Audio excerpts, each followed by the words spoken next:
The highways of Appalachia are not just stretches of asphalt cutting through endless woods and winding mountains. To most, they are a way home. But to those who drive them at night, the truckers, the travelers, the lonely souls behind the wheel, they are something far darker. These roads carry more than freight and passengers. They carry stories. Whispers of things seen in the fog, figures that appear in headlights and vanish when you blink, voices calling from empty rest stops, and gas stations left to rot where time itself feels broken. Every mile has a memory, every bend hides a secret, and every tunnel echoes with something that should not exist. Truckers know it best. They've shared stories over black coffee in all-night diners and murmured warnings over the CB radio to anyone willing to listen. Tonight, you'll hear 6 of the most chilling tales from Appalachian highways. Stories of a hitchhiker who disappears without a trace, lights in a tunnel that should be empty, a phantom convoy no driver dares to follow, whispers at a rest stop that drive men mad, and a gas station that should not be standing at all. So tighten your grip on the wheel. Because once these stories begin, there's no turning back. This is 6 true creepy trucker horror stories from Appalachian highways.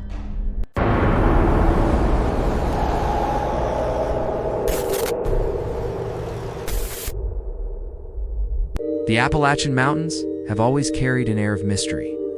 Their endless forests swallow sound, their twisting roads bend around shadows, and when night falls, it feels as though the mountains themselves are watching you. Truckers who drive those lonely highways often say the same thing. The Appalachians, done just test your rig. They test your mind.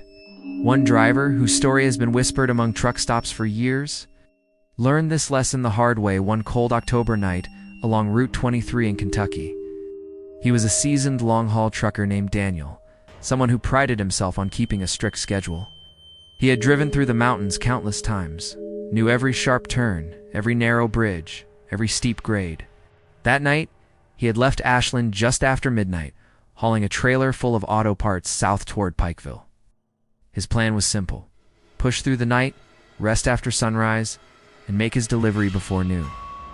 The highway stretched empty before him, black asphalt cutting through a maze of trees that rose like dark walls on either side. His headlights reached only so far before the night swallowed everything again. No streetlights, no houses. Just silence, broken only by the low hum of his engine. But then, as he rounded a curve, he spotted something unusual. Figure. At first he thought it was just his tired eyes playing tricks. But as the beams of his headlights stretched farther, there she was. A young woman standing on the shoulder of the road. She wore a pale dress that seemed almost too thin for the crisp mountain air. Her long, dark hair hung loose, and in her hands she clutched what looked like a small handbag. She wasn't waving her arms wildly like most hitchhikers do. She was simply standing there, looking down the road as though she'd been waiting for him. Daniel slowed instinctively. He knew the dangers of picking up strangers, especially at night, but something about her gave him pause. Out here, miles away from the nearest town, it wasn't safe for anyone to be walking alone. Against his better judgment, he eased the rig to a stop. He stepped closer, the glow of the headlights washing over her pale face. When she opened the passenger door and climbed up, Daniel caught the faint scent of rainwater and something floral like an old perfume. "Thank you," she said softly, almost in a whisper. Daniel nodded. "No problem. Where are you headed?" "Just a little ways down," she answered, her eyes fixed on the dark road ahead. "There's a church near Pikeville. You can drop me there." Her voice was calm, polite, but distant like someone speaking from far away. Daniel tried to strike up conversation, asking where she was coming from, if she had family nearby. She gave short, quiet answers, never looking directly at him. The more he tried, the more he felt a strange unease creeping in, though he couldn't explain why. After a few miles, he noticed something. Despite the cold, her skin wasn't flushed. It was pale, almost luminous, in the passing light. And though his heater blasted warm air through the cab, she didn't seem to react at all. No shifting in her seat, no signs of comfort or discomfort, just silence. Finally, Daniel cleared his throat. "You said a church near Pikeville, which one?" She turned then, just slightly, and her eyes met his. They were dark, deep and filled with a sadness that made him grip the wheel tighter. "You'll see it," she said quietly. "It's on the hill." Something about the way she said it made a chill crawl down his spine. Minutes later, as the truck climbed a gentle slope, the headlights caught sight of a small white church at the top of a rise. Its steeple pointed like a finger toward the sky, and in the moonlight, the place looked almost ghostly. "There," she whispered. "That's it." Daniel slowed the truck, pulling onto the gravel shoulder in front of the church. He shifted into neutral and turned to tell her they'd arrived. But the seat beside him was empty. His breath caught in his throat. He blinked once, twice, staring at the open space where she should have been. The door hadn't opened. He hadn't heard a sound. The faint perfume that lingered when she first climbed in was gone. She had vanished. Daniel's heart pounded as he jumped out of the cab, scanning the roadside with his flashlight. Nothing, no footprints, no movement. Just silence, heavy and suffocating. Confused and shaken, he stumbled up the small hill toward the church. The building was dark, its windows boarded, its doors locked. Grass and weeds grew high along the foundation. It was clear this place hadn't seen a congregation in years. But then, nailed to the front door, he saw it. A weathered plaque. It bore the name of a young woman, her photo faded with time, who had died in a car accident. Along Route 23 nearly 30 years earlier. The date of her death, October 12th, the very same date on which Daniel was driving that night. He staggered back, the realization hitting him like ice water. The girl in the photo, she looked exactly like the hitchhiker he had just picked up. That night, Daniel didn't finish his run. He pulled into the nearest truck stop, shaken to the core, and told no one what had happened. It wasn't until weeks later, sitting with other truckers over coffee, that he finally shared the story. To his surprise, several of them nodded knowingly. They had heard of her too. Drivers whispered about the ghostly hitchhiker of Route 23. A girl who appeared to lone truckers on cold nights in October, asking only to be taken to a church that no longer stood.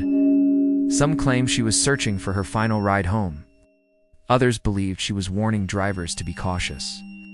Her own death serving as a reminder of how unforgiving those mountain roads could be. Daniel never drove that stretch of highway at night again. He finished his career hauling loads across the country. But whenever someone mentioned Kentucky, his hands would tighten around his coffee cup. He never forgot the pale girl, the whispered directions, or the empty seat beside him. And even now, truckers who drive the Appalachian highways say that if you find yourself alone on Route 23, and you see a young woman standing silently in the glow of your headlights, don't stop. Because once she climbs into your truck, she may never leave.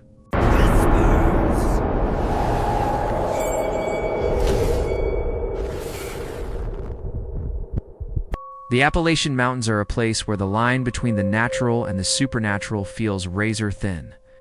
They rise like dark, sleeping giants, stretching from Alabama to Pennsylvania. A maze of forests, valleys, and winding roads where myths never really die. Truckers who spend their nights hauling cargo through the back roads know that some stretches carry more than asphalt and diesel fumes. Some stretches, they say, carry ghosts.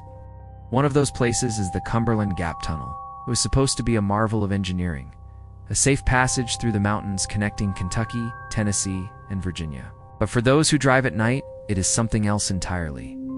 A place of whispers, a place of strange lights that don't obey the laws of nature.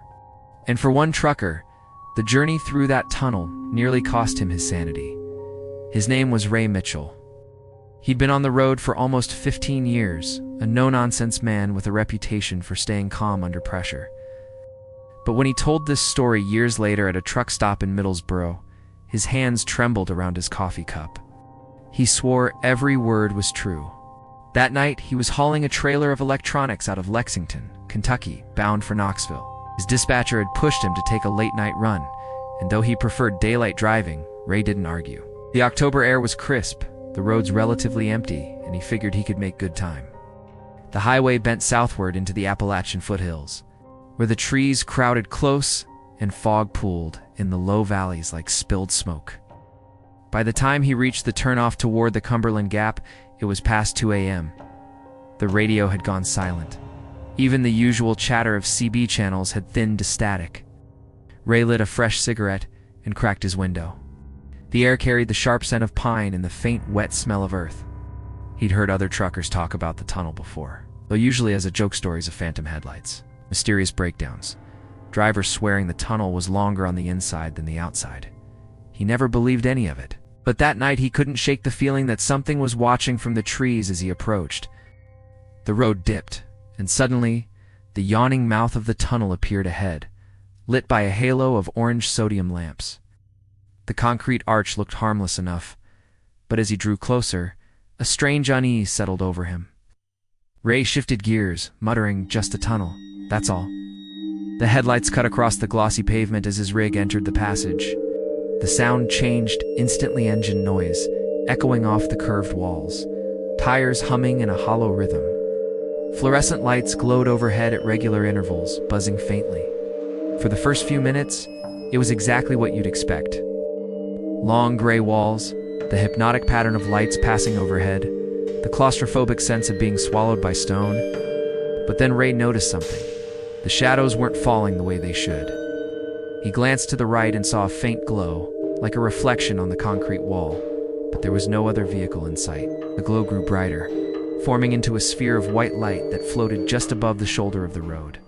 Ray squinted. His first thought was that it must be a motorcycle headlight bouncing strangely, or maybe a trick of his own high beams. But then it drifted across the lane, smooth as fog, and settled near his driver's side mirror. The hair rose on the back of his neck. "Must be my eyes," he muttered, trying to laugh it off.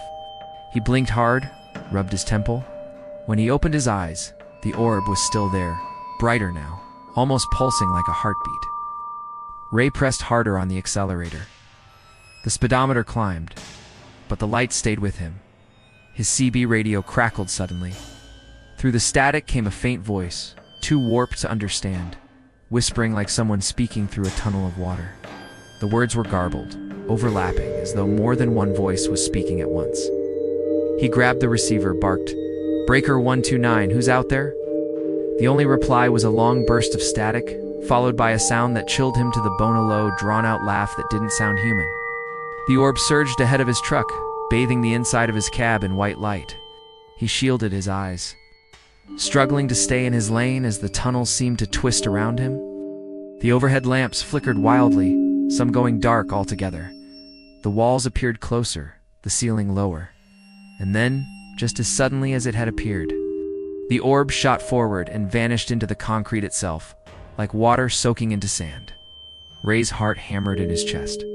His cigarette had burned down to ash between his fingers.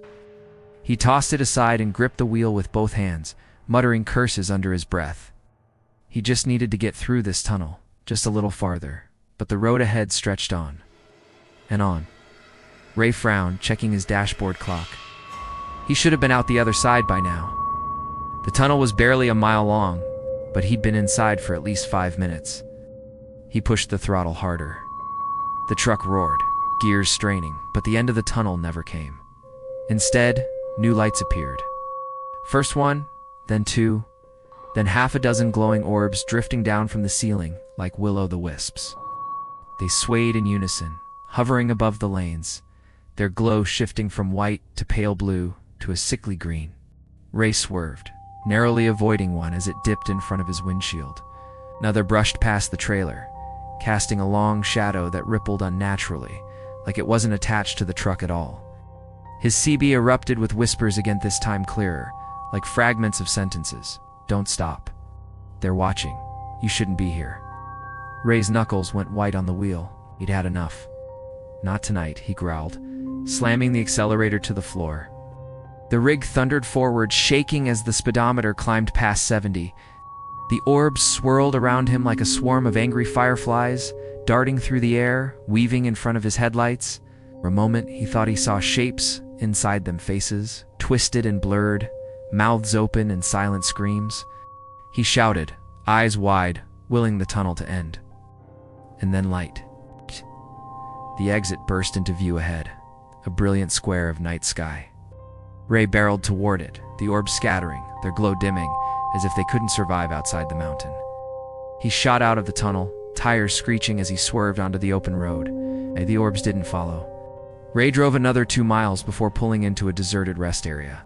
He killed the engine and sat in silence, his chest heaving, sweat dripping down his temples. The world outside was still, the forest heavy with mist. He lit another cigarette with trembling hands, trying to calm his nerves. That's when he heard a knock. It came from the passenger side of the cab. 3 slow, deliberate taps. Ray froze. The seat was empty. The locks were still engaged. Yet the knocking came again, louder this time. He forced himself to look. In the mirror, he saw it just for an instant. Faint orb of light hovering inches from the glass. Inside it, a distorted face stared back at him, its mouth moving silently. And then, just like that, it was gone. Ray didn't sleep that night. By dawn, he'd made it to Knoxville, pale and exhausted. He delivered his load, said nothing to the warehouse staff, and checked into a cheap motel. For 3 days, he couldn't bring himself to drive again. When he finally told the story at the truck stop weeks later, the room went quiet. One of the older drivers leaned forward, eyes dark. "You saw the tunnel lights," the man said flatly. "Not the first?" Ray asked what he meant, and the man explained. Since the day the tunnel opened, drivers had been reporting strange sightings, floating lights, phantom voices, lost time. Some swore the lights tried to lure them into accidents. Others claimed they were the souls of workers who died during the tunnel's construction. A few never came out the other side. Ray never used the Cumberland Gap Tunnel again. He drove hundreds of routes after that night. But if dispatch tried to send him through that stretch, he'd refuse without explanation. Sometimes late at night when the road was empty and the radio silent, he swore he could still see a faint glow in his side mirror, so the lights hadn't really let him go.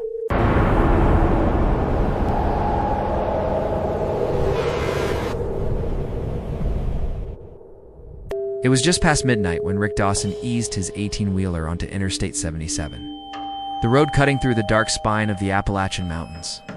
The night was heavy, draped in a damp fog that clung to the windshield and seemed to swallow the glow of his headlights whole. Truckers knew this stretch of highway. They whispered about it at truck stops and diners, usually over stale coffee and with voices dropped low, as if saying too much might invite something you didn't want riding shotgun. Rick had heard the story's phantom lights, shadowy figures on the road, even whole convoys of trucks that weren't supposed to be there. But Rick wasn't the type to scare easy. He'd been hauling freight for 15 years, through blizzards in Pennsylvania and dust storms in Texas. Still, something about that night felt different. The air was too still, the world outside his cab too quiet, as if holding its breath. The CB radio hissed with static, no other voices cutting through. That in itself was strange. I-77 was never completely empty, not even at this hour. Rick adjusted in his seat, tapping the wheel with his fingers to the faint rhythm of the country song humming from his phone. The miles stretched on, nothing but black trees rising on either side of the road, their branches curling like claws against the fog. Then, in his side mirror, Rick noticed a pair of headlights cresting the rise behind him. He wasn't surprised at first. Another trucker making good time? Probably. But as the lights grew closer, something about them didn't sit right. They didn't bounce like normal headlights. They didn't flare against the mist. They glowed, steady and white, like 2 unblinking eyes fixed on him. Tightened his grip on the wheel. He checked the mirror again. Another set of headlights had appeared behind the first. Then another, and another. In minutes, 6 pairs of lights were trailing him in perfect formation, each one keeping the same distance, moving at the same speed. No one tried to pass, no one fell behind. They just followed. Convoy, Rick muttered to himself, trying to sound casual, though his voice was thin in the silence of the cab. He'd run with convoys before, groups of truckers moving together for safety or company. But there was something about this one. Off. He flicked his CB on, adjusting the dial. "Breaker, breaker, this is Road King. Y'all riding my back door tonight or what?" "Come on, nothing, just static." He tried again, a little louder this time. "Convoy behind me? Any of you boys got your ears on?" "Over." The radio stayed dead. The headlights stayed steady. Rick's chest tightened. He cleared his throat, trying to shake it off. Maybe his CB was busted. Maybe it was just a group running silent. That happened sometimes. Still unease crept along his spine like ice water. Up ahead, the fog thickened, rolling in heavy waves across the highway.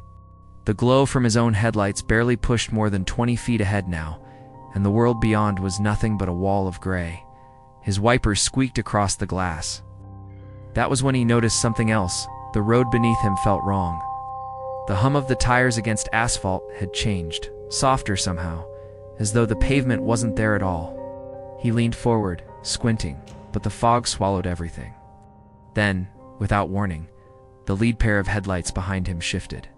Not closer, not further, just higher, as if the truck itself had grown taller. A cold, prickling sensation spread across Rick's skin. Out, he forced himself to glance back at the mirror, his heart hammering against his ribs. The headlights weren't headlights anymore.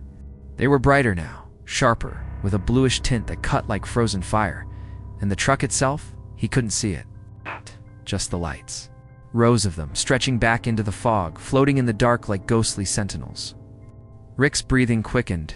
He flipped the CB again, his voice cracking. "Anyone out there? I got some real funny business on 77, just north of Wytheville. Somebody talk to me, damn it, static. Always static." A horn sounded behind him, long and low. The kind of blast that rattled glass and set your teeth on edge. Rick nearly jumped out of his seat. He jerked the wheel slightly, steadying himself. The horn wasn't from any truck he'd ever heard. It was deeper, almost metallic, like something out of an old battleship. The convoy answered with a chorus of horns, each one bending in pitch, discordant and wrong, like a symphony played backward. The fog pulsed with the sound, vibrating against the cab. Rick slammed his foot on the accelerator, the engine growling as he pushed the truck harder. But no matter how fast he went, the lights behind him stayed locked in perfect distance. His mind raced. Was this a trick?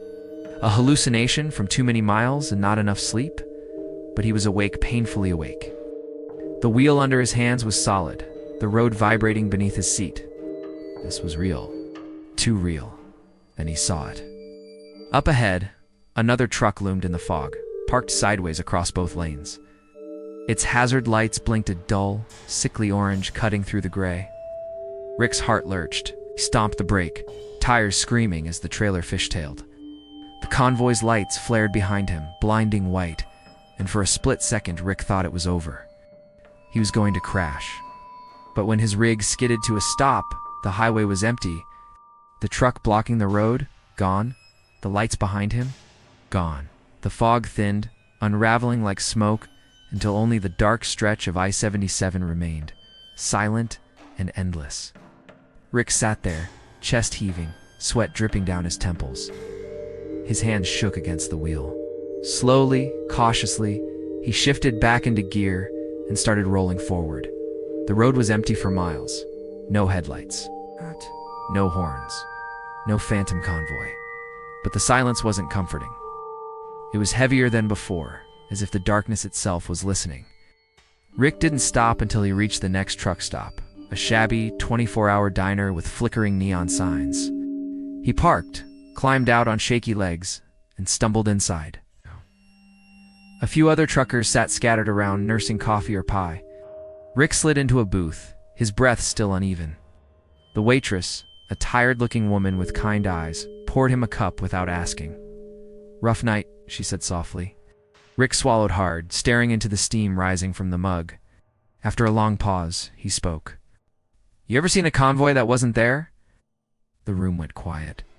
One of the truckers in the corner lowered his fork. Another shifted in his seat, eyes fixed on the table. The waitress gave a slow, knowing nod. "I-77'll L do that to you," she murmured. "Some say it's the ghosts of truckers who never made it out of those mountains. Convoys that ran off the road, piled up in the fog. Folks still see 'em, driving eternal, looking for a way home." Rick's hand trembled as he lifted the cup. Outside. Through the diner's smudged window, he thought he saw a glimmer of headlights cutting through the fog in the distance. Perfectly aligned, perfectly waiting.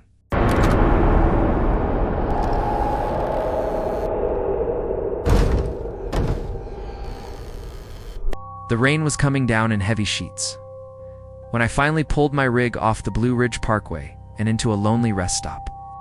I'd been on the road for 14 hours straight, my eyes burning from the endless stretch of headlights and wet pavement. Normally I would be kept going. Coffee and stubbornness are a trucker's best friends. but something in my gut told me to stop this time. The rest area looked like it hadn't been updated since the 70s. One flickering light buzzed above the restroom building, throwing a sickly orange glow onto the cracked pavement. My wipers squeaked back and forth across the windshield as I idled for a minute, just watching the rain hit the glass. The lot was empty. No sedans, no RVs, no other truckers parked for the night. Just me, my 18-wheeler, and the silence of the mountains swallowing everything around me. I cut the engine, and the sudden absence of noise was almost worse than the drone of the highway. Without the hum of the rig, I could hear the forest pressing in close. The rain softened to a drizzle, and all I heard were the distant rustles of branches shifting in the wind. As I stepped down from the cab, the air felt colder than it should have been, like ID driven through a pocket of winter in the middle of late spring. My boots splashed into shallow puddles as I made my way toward the restroom building. That's when I noticed it. There was another sound. At first I thought it was the rain trickling through the gutters, but as I paused, tilting my head, I realized it was something else. A faint whisper, words I couldn't make out, drifting low and broken, as if someone was speaking just around the corner of the building. "Hello," I called out, my voice echoing off the walls of the empty lot. The whispering stopped. A chill ran up my spine, but I forced a laugh under my breath. Probably just the wind funneling through the trees, I told myself. Maybe a stray hiker sheltering inside. The parkway was popular with campers, though you didn't usually see them this late in a storm. I pushed the restroom door open, and the hinges groaned like they hadn't been oiled in years. Inside, the air was damp and smelled of mildew. Fluorescent lights buzzed overhead, casting long shadows across the tiled floor. I checked each stall, half expecting to find someone crouched inside, but they were all empty. Still, I couldn't shake the sensation that I wasn't alone. On my way out, I caught sight of the old corkboard mounted near the entrance. It was littered with faded maps, safety pamphlets, and a few missing person flyers yellowed from age. My eyes lingered on one in particular, a young man, maybe early 20s, wearing a flannel shirt. Missing since 1998. Last seen along the Blue Ridge Parkway. The hair stood up on the back of my neck. I didn't know why, but it felt like those paper eyes were following me. I shoved the door open and stepped back into the drizzle. That's when I froze.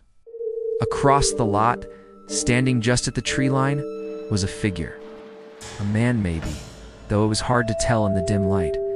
He wasn't moving, just watching.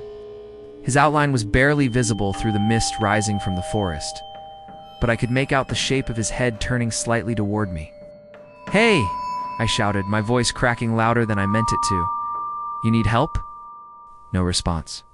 I blinked, and in the next second, he was gone. Not walked away, not slipped back into the shadows. Gone. The drizzle had stopped. The night around me fell into an unnatural silence.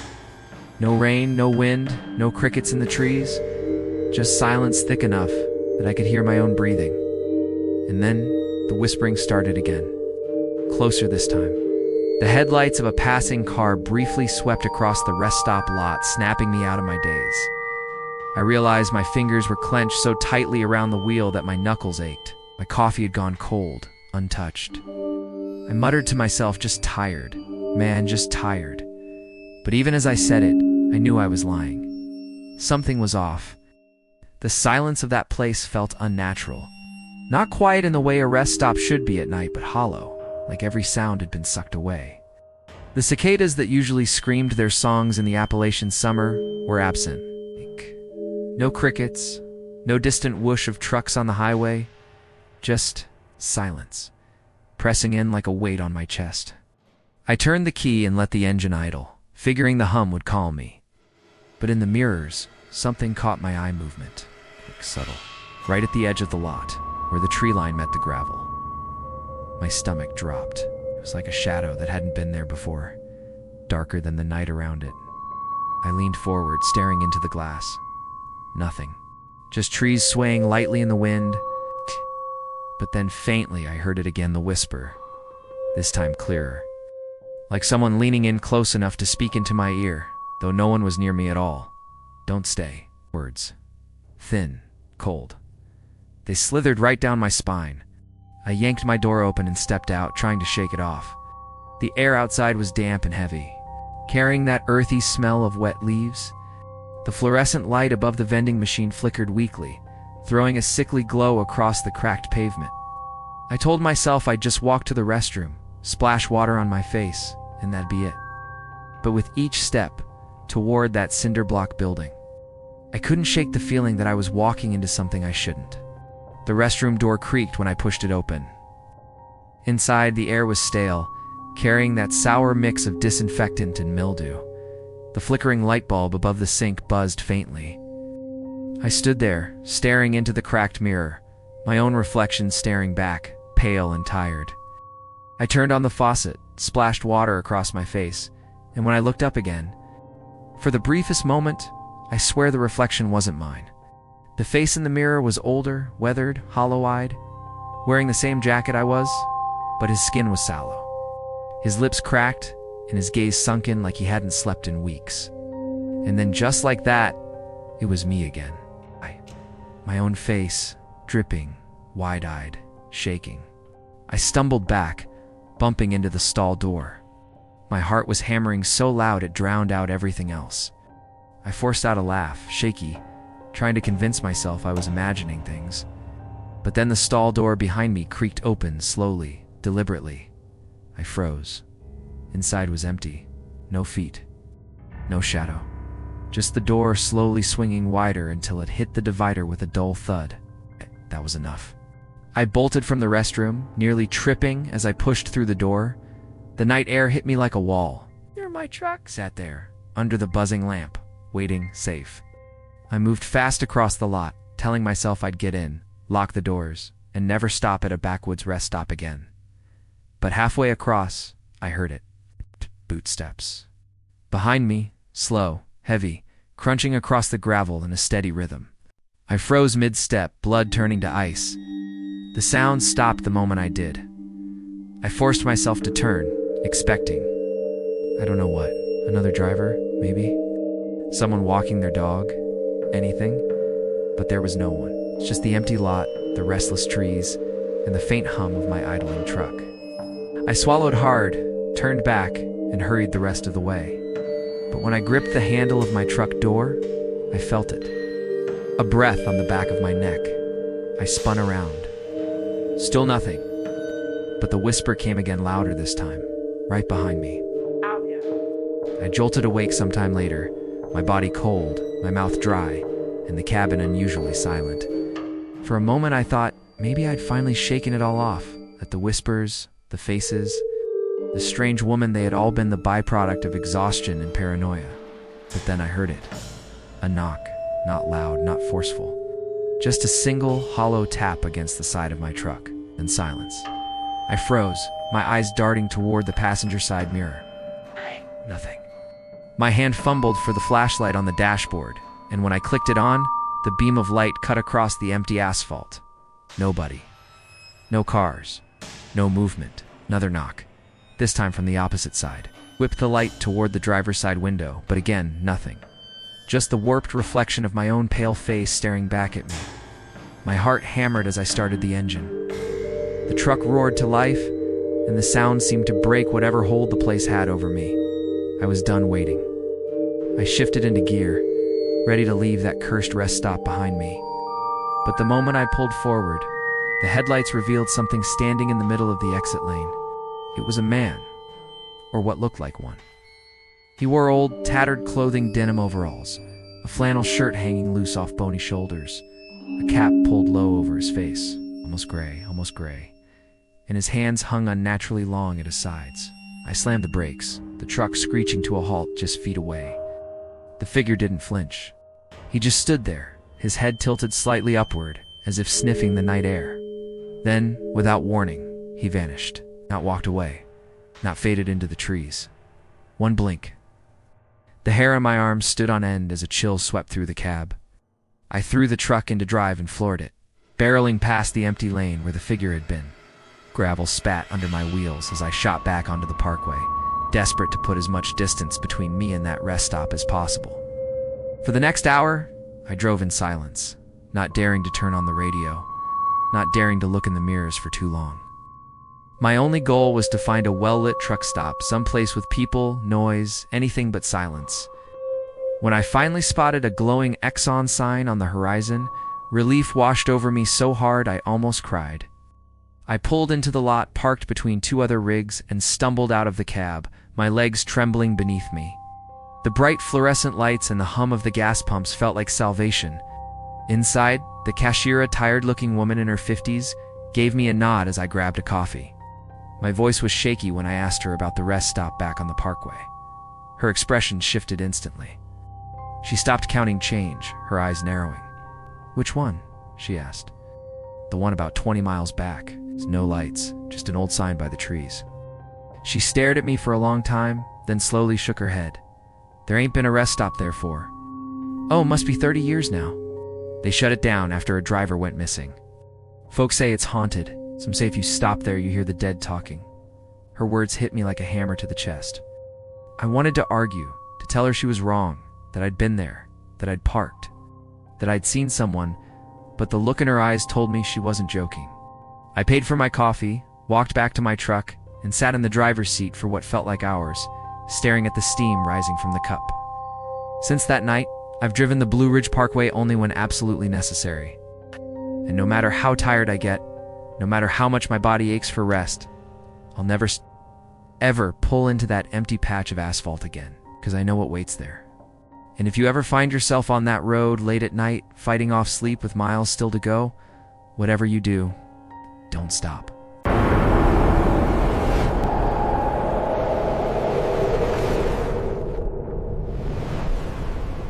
The Appalachian night had a way of swallowing light whole. Headlights barely carved through the endless dark, and even the moon, when it showed itself, seemed reluctant to shine. Truckers who knew the I-77 stretch cutting through the mountains would tell you it was one of the loneliest roads to drive. Sharp turns, steep grades, and miles of nothing but woods pressing against the asphalt. And for the men and women who spent their lives behind the wheel, it wasn't just the terrain they feared, it was what they couldn't explain. Eddie Mallory had been driving rigs for nearly 20 years, and he wasn't one to spook his. He'd weathered ice storms in Wyoming, tornadoes in Oklahoma, and more than a few close calls with deer in the Pennsylvania. But in the fall of 2004, on a damp October night, he found himself hauling through the southern stretch of I-77 in West Virginia route that truckers call the gateway to the graveyard shift. His cargo was nothing unusual, pallets of auto parts bound for a distribution center in Charlotte. He'd stopped at a diner outside Charleston to grab coffee, then pushed on past midnight. The CB radio was quiet, static humming low in the background. The road was practically empty, save for a pair of headlights that had followed him for a few miles before vanishing into an exit ramp. The farther south he drove, the more the world seemed to close in. Fog pooled low along the ground, and trees leaned over the highway as if conspiring to blot out even the dim glow of the stars. Eddie's eyelids grew heavy, and he leaned forward, letting the hum of his diesel engine keep him grounded. That was when he saw the first pair of red pinpricks in the dark, shimmering just ahead in the fog. He hadn't noticed them before, and according to his log, no vehicles had passed him in nearly an hour. Still, the glow was steady, maybe 50 yards in front of him, moving at a speed that matched his own. Eddie frowned and leaned closer, his hands tightening around the wheel. "Where the hell did you come from?" he muttered. He flipped the CB on and keyed the mic. "Southbound. Anyone else kitchen?" That rig just passed mile marker 54, only static answered. As he rounded a bend, more taillights emerged. Not just one truck's Savelle, a full convoy, their red glow bleeding through the fog like a line of glowing embers. They moved in eerie unison, too precise, too steady, each rig holding perfect distance from the next. Eddie slowed slightly, expecting to hear chatter on the CB, maybe a heads up from the lead driver, but the airwaves stayed dead. Something prickled at the back of his neck. Convoys weren't unusual, especially for military transports or company fleets. But the way these trucks moved it was mechanical, almost robotic. No swaying, no lane drift, no slight braking when the road curved. Just a line of steel beasts gliding down the mountain highway. Eddie considered catching up, maybe even passing, to get a look at the logos on their trailers. But as he pressed the accelerator, the lights seemed to shift farther away, maintaining the exact same distance no matter how much he pushed. His speedometer crept past 70, then 75. Still, the convoy remained just beyond reach, their red eyes taunting him through the fog. The CB crackled suddenly, and Eddie nearly jumped out of his skin. Through the static came a voice low, guttural, and warped, like someone speaking from underwater. Keep. Line. Hold. Then silence. Eddie's hand trembled on the mic. Say again. Southbound. You got copy? No reply. Only the soft hiss of empty air. The taillights ahead seemed to multiply, stretching farther into the dark until it felt like he was chasing an endless river of glowing red. His heart pounded as unease twisted into fear. These weren't ordinary truckers. These rigs weren't real. The fog thickened, and when he blinked just for a split second, all the lights vanished. The highway stretched bare in front of him. Nothing but asphalt and the pale smear of his headlights. Eddie gripped the wheel tighter, his mouth dry, his pulse hammering in his ears. He checked his mirrors. Nothing. No trucks behind him. No sign of anything at all. For the first time in 20 years, Eddie felt like he wasn't alone on the road yet, not in the way he wanted. Something unseen was riding with him, hiding just beyond the reach of his lights. Something that had shown itself only long enough to let him know he was being watched. And the night on I-77 was far from over. The wipers swiped furiously across Carl's windshield, but the rain only seemed to thicken, clinging to the glass as though it had a mind of its own. He leaned forward, squinting into the storm, hands locked tight around the wheel. His headlights cut no more than a few dozen feet through the curtain of rain.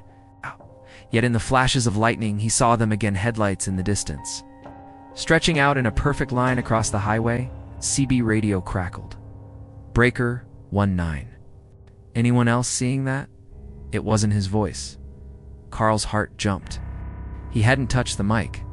Another trucker was out here. Grabbed his CB, knuckles white. 10-4, he answered. His voice felt foreign, shaky. Looks like a convoy ahead. There was a pause, static swallowing the silence. Then, ain't no convoy. Not out here. Not at this hour. You best keep your wheels steady, driver. They'll try to pull you in. Carl's chest tightened. Who is this? He demanded. The channel went dead. Lightning split the sky again, brighter this time, and the highway ahead was filled with a dozen rigs, all lined up perfectly, side by side, stretching across both lanes. Their trailers shimmered strangely, not solid but ghostly, their steel frames flickering like heat waves in the rain. Carl's engine roared as he pressed harder on the accelerator, as though outrunning the vision would erase it. But the convoy wasn't staying ahead. One of the trucks, a massive white rig with no markings, fell back, its ghostly headlights locking onto Carl's mirror. His pulse spiked. He could almost feel the rumble of its phantom engine pressing against his back bumper. He slammed the CB again. Whoever's out there, this isn't funny. His voice broke. Tell me what the hell I'm looking at. Static. Then, low and strained, the same voice replied. Those boys, they died out here. Run off the mountain in 78. Convoy never made it to Virginia. Folks say they're still riding, looking for the one who caused it. Carl's breath came fast and ragged. The rain hammered harder, thunder rolling across the ridges. He gripped the wheel as the phantom truck behind him surged closer, its headlights glowing brighter, filling his cab with a pale, unnatural light. And then, the CB came alive again. This time, not with one voice, but with a dozen. All overlapping, all whispering. Some were guttural, others high-pitched, all distorted like voices drowning underwater. Keep driving. Join us. You can't leave, mile marker. 63. I'll take you home. Carl's skin crawled. His eyes darted to the green highway sign flying past his window. Mile 63. How did they know? The white rig surged forward, pulling alongside his cab. Carl turned his head and instantly regretted it. Through the flickering glass of the Phantom's windshield, he saw not a driver but a hollow void, a black emptiness that seemed to stretch inward forever. His stomach flipped, bile rising in his throat. The convoy moved in sync now. Hemming him in on both sides, their ghostly trailers shimmering like mirages. His rig vibrated, rattling as though every bolt was being shaken loose.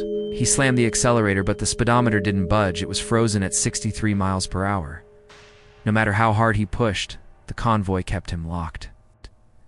The whispers grew louder, filling every corner of the cab. His vision blurred, and for a heartbeat, he wasn't on asphalt at all. He was flying down a dark void, endless roads stretching into blackness. Phantom trucks roaring beside him with no beginning and no end. His hands shook violently, but he clung to the wheel like it was the only thing tethering him to life. And then, just as suddenly as it began, the convoy broke away. The rigs scattered into the rain, dissolving into mist, headlights vanishing one by one until only the storm remained. Carl gasped, chest heaving, sweat pouring down his face despite the freezing air. But before he could breathe a sigh of relief, a voice whispered one last time through the CB. "Final mile, driver. Final miles ours." The channel went dead. Carl's eyes shot to the road sign flashing in his high beams. Mile 64.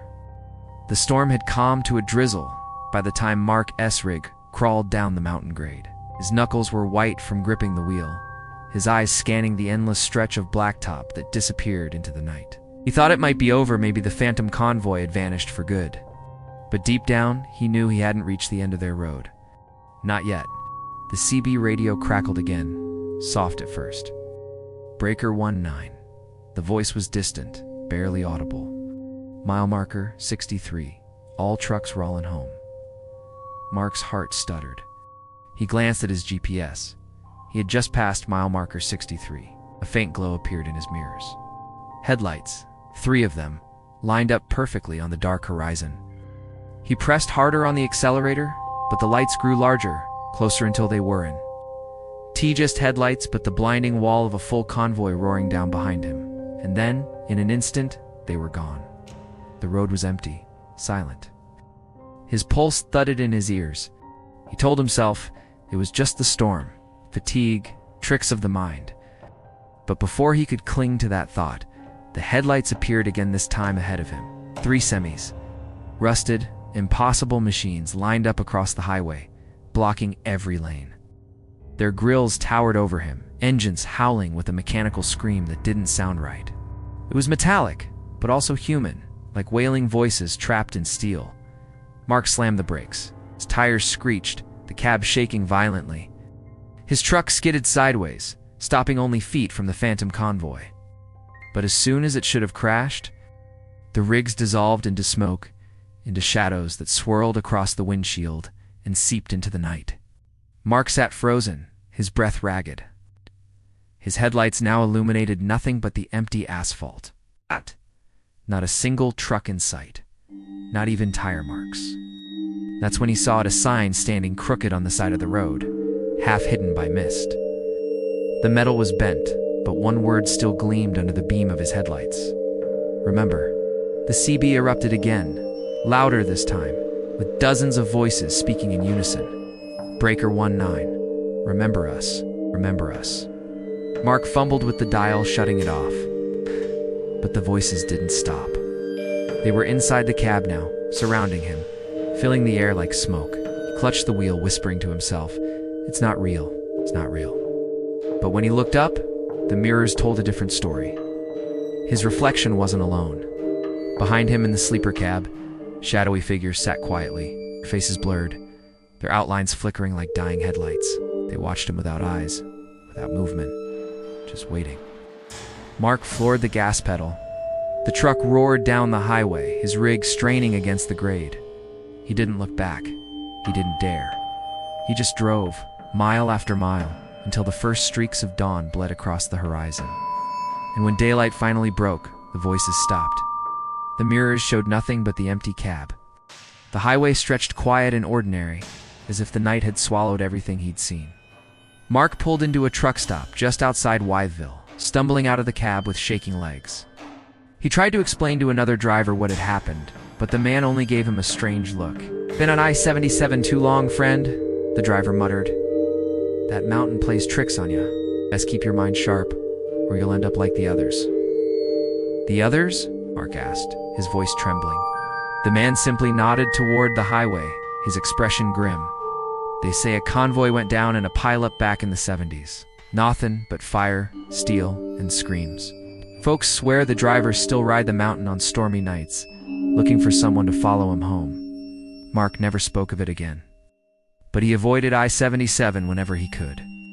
And every time a storm rolled across the Appalachians, he swore he could still hear the low rumble of engines. A phantom convoy rolling through the fog, searching for the living among the dead.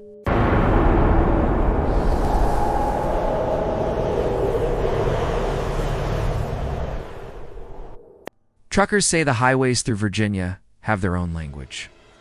The long, dark stretches of asphalt hum in a rhythm only those behind the wheel for hours can understand. Some nights it's a lullaby, other nights it's a warning. Ethan Mallory had been driving rigs for almost a decade. He was steady, cautious, and the kind of trucker who kept to schedules like religion. On this particular night, he was threading his 18-wheeler down a forgotten stretch of Route 460 deep in the foothills near the Blue Ridge Mountains. It was around 2 a.m., that strange hour when the world seems half asleep, when even the radio crackle feels muted. The moonlight spilled across the highway in thin, broken strips, filtered through a ceiling of twisted branches. Ethan rubbed his eyes, took a sip from his thermos of burnt coffee, and felt the weight of exhaustion creeping in. Eyelids drooped every few seconds, and that was when he saw a glowing sign. Faint, flickering neon. It appeared out of nowhere, cutting through the emptiness like a flare in the dark. Gas. Food. Open 24 hours. Ethan frowned. He'd run this route plenty of times before, and he didn't remember any 24-hour stations along this stretch.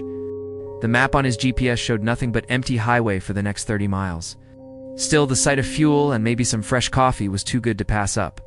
He flipped on his turn signal and guided the truck off the main road, tires crunching over gravel. The gas station sat just beyond the tree line. At first glance, it looked like any old roadside stop.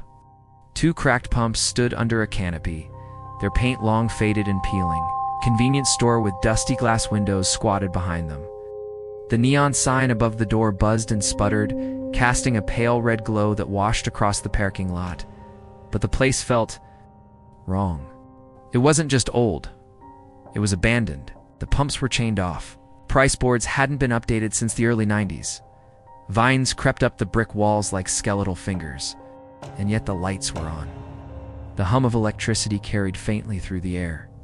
Ethan pulled into the lot, killed the engine, and sat there for a moment. His stomach twisted. Every instinct told him to back out and keep driving, but exhaustion won. He stepped out, boots crunching on gravel, the silence of the place pressing in on him. The air smelled strange, like dust mixed with something sour, something that clung to the back of his throat. The front door of the convenience store was propped open. A bell above it dangled on a bent wire, swaying slowly, though no wind stirred. "Hello," Ethan called out, his voice echoing into the shadows. No response. Inside, the store was lit by a few weak fluorescent bulbs that flickered and buzzed. The shelves were still stocked, but everything was coated in a thick layer of dust. Bags of chips curled inward, their plastic long discolored. Soda bottles sat swollen and sticky with age. Ethan's boots left prints in the dust as he walked the narrow aisles. He reached the counter, where an old register sat, its display cracked and frozen on a transaction total of $6.66. That was when he noticed the photographs. Pinned behind the counter, under a sheet of glass, was a collage of Polaroids. Dozens of them. Some faded, some clearer, but all showing truckers. Men standing next to their rigs, smiling, posing with gas station attendants. A few even had dates scribbled in the white margins, 1978, 1985, 1993. But the later photos were different. The smiles were forced. Some of the truckers looked scared. Their eyes seemed to follow him. One Polaroid near the center made his stomach knot. It was dated 2006, and the man in it had his arm raised like he was waving for help. Ethan stepped back. His boot nudged something on the floor, and he looked down. Thermos, just like the one he carried. It was lying on its side, its lid unscrewed, coffee pooled around it like dried tar. And then, the bell above the door jingled. Ethan spun around. The front door was swinging shut. Someone or something had just entered. The rain had slowed to a drizzle, but the storm left the air heavy, like the world itself was holding its breath. Daniel stepped back from the rusted gas pump, his boots sinking slightly into the wet gravel. His flashlight flickered, the beam growing weaker, and with every sputter, the shadows seemed to thicken around him. He told himself it was just an old station rotting wood, busted glass, and nothing more. Yet the silence pressed against him in a way that was unnatural. It wasn't just quiet, it was listening. He pulled open the heavy glass door of the station's convenience store. The hinges groaned like a scream muffled underwater. Inside, the air was stale, reeking faintly of mildew and something else, something metallic and sour like rust or blood. The shelves were mostly bare, but scattered here and there were relics from decades ago. Faded chip bags with designs he hadn't seen since childhood. Soda cans with pull tabs, and a rack of dusty maps curled from moisture. His beam lingered on an old calendar still tacked to the wall. Its pages yellowed and frozen on the year 1987. Daniel's throat tightened. It was as if the place had been abandoned in a single heartbeat, left untouched for nearly 40 years. But the dust patterns told another story. Some areas were clean, smudged, disturbed though something had brushed past them not long ago. The bell above the door jingled, but Daniel hadn't touched it. He froze, his breath caught in his chest. He turned slowly, the beam of his flashlight slicing through the shadows. Nothing, just the door. Still closed behind him, the glass rattling softly in its frame, as if someone had just walked through. Daniel muttered to himself, trying to shake off the rising panic. It's the wind, that's all. Just the wind. He made his way to the back of the store where a counter stood, the register still in place, its keys yellowed with age. A cracked glass display case sat beneath it, filled with dusty cigarette packs. His flashlight flickered again, and this time, it didn't recover. The beam went out, plunging him into darkness. Daniel cursed under his breath, smacking the flashlight against his palm. When it blinked back to life, the beam swept across the counter. Someone was standing there. A figure tall, broad, face obscured by the shadow of an old trucker's cap. The man's clothes were wrong, outdated, like something pulled straight from the 1980s. His head tilted ever so slightly, like a predator sizing him up. Daniel stumbled back, heart hammering. But when his light trembled across the figure again, the space was empty. Just the counter, just the dusty shelves behind it. His mouth was dry. He needed to get out now. As he backed toward the door, he heard the faint shuffle of boots on tile, slow, dragging, deliberate. The sound came from the aisle beside him, swung the flashlight toward it, the beam shaking with his hands. Empty. But the sound continued, circling as if someone was pacing around him in the dark. Then came the whisper, a low, broken murmur that seemed to slither out of the very walls. Words he couldn't understand. But the tone was clear, it wasn't kind. Daniel bolted for the door. His boots pounded against the tile, the beam of his light bouncing wildly across shelves and ceiling. He shoved the door open and stumbled into the rain-soaked night air. For a moment, the cool drizzle calmed him. The night felt breathable again. He glanced back at the gas station. Its broken windows stared back like hollow eyes, empty, lifeless. Maybe it had been a trick of his mind. Maybe he was tired from the long haul. Then the lights came on. Every bulb above the pumps flared to life in a blinding white glow, humming with electricity. The station sign flickered on, its neon letters sputtering like they were fighting to spell something, letters glowing red and then dying again. Daniel's truck was only yards away, but his legs refused to move. He stood rooted in place, watching as one of the station's windows lit up from the inside. Shapes moved across the glass shadows of men in trucker caps, walking in circles, pacing like they were waiting for him to return. And then, one by one, the pumps began to click. Click, click, click. As though invisible hands were pulling the triggers, ready to fuel trucks that weren't there. Daniel's heart thrashed against his ribs. The drizzle had turned icy, sinking into his jacket. He forced himself to run, slamming his boots into the gravel, each step echoing like gunshots in the stillness. He scrambled into his cab, slamming the door and locking it in a single motion. His chest heaved as he fumbled with the keys. The headlights cut through the rain, sweeping across the abandoned station. For one brief second, the lights revealed something that made his blood freeze. Dozens of faces, pressed against the inside of the store's glass, their eyes hollow, their mouths moving in unison, whispering, calling, beckoning him back. Daniel tore his eyes away, jamming the truck into gear. His tires spun on the wet gravel before finally gripping, throwing him back against the seat as the rig roared onto the highway. He didn't look back. But even miles down the road, with a gas station far behind him, the whispers lingered in his ears like passengers he never invited, riding with him in the cab, murmuring promises of places he should never return. The old gas station was nothing but a smudge of darkness in my rearview mirror, swallowed by the night. I kept the rig steady, but my hands trembled against the wheel. My heart had slowed since the moment that thing, whatever it was, leaned close to the glass and whispered in a voice that didn't belong in this world. For a while, the highway was nothing but a blur of yellow lines under my headlights. I told myself to keep moving, to outrun whatever nightmare I had stumbled into. But the silence in the cab began to grow heavier, pressing against my ears. I noticed it.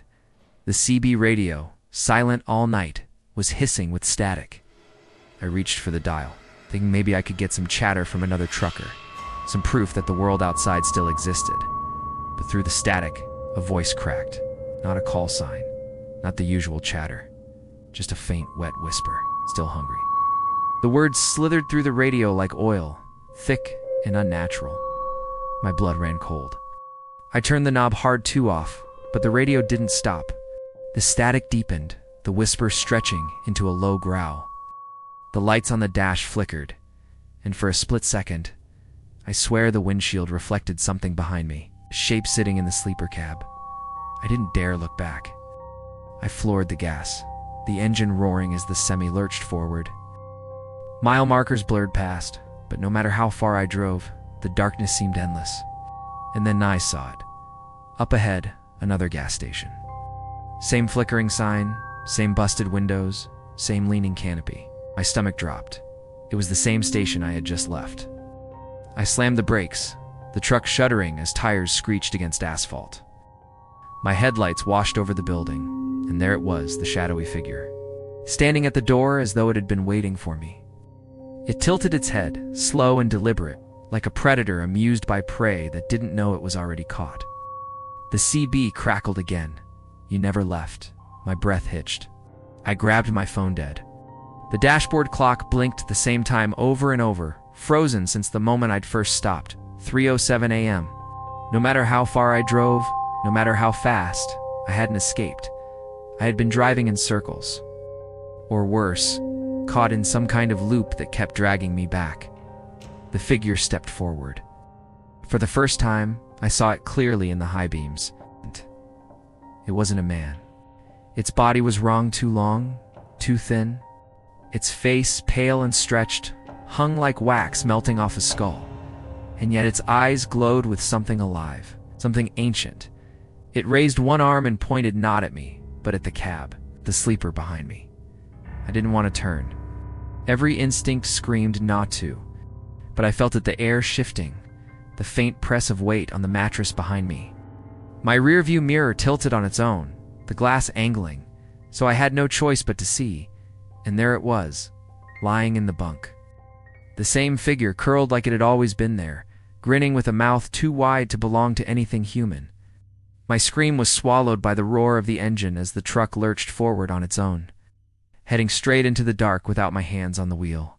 The radio bled with whispers, hundreds of voices layered on top of one another, every one of them gasping the same phrase, "Welcome home." The headlights flickered, the road disappeared, and the world collapsed into shadow. That was the last thing I remember.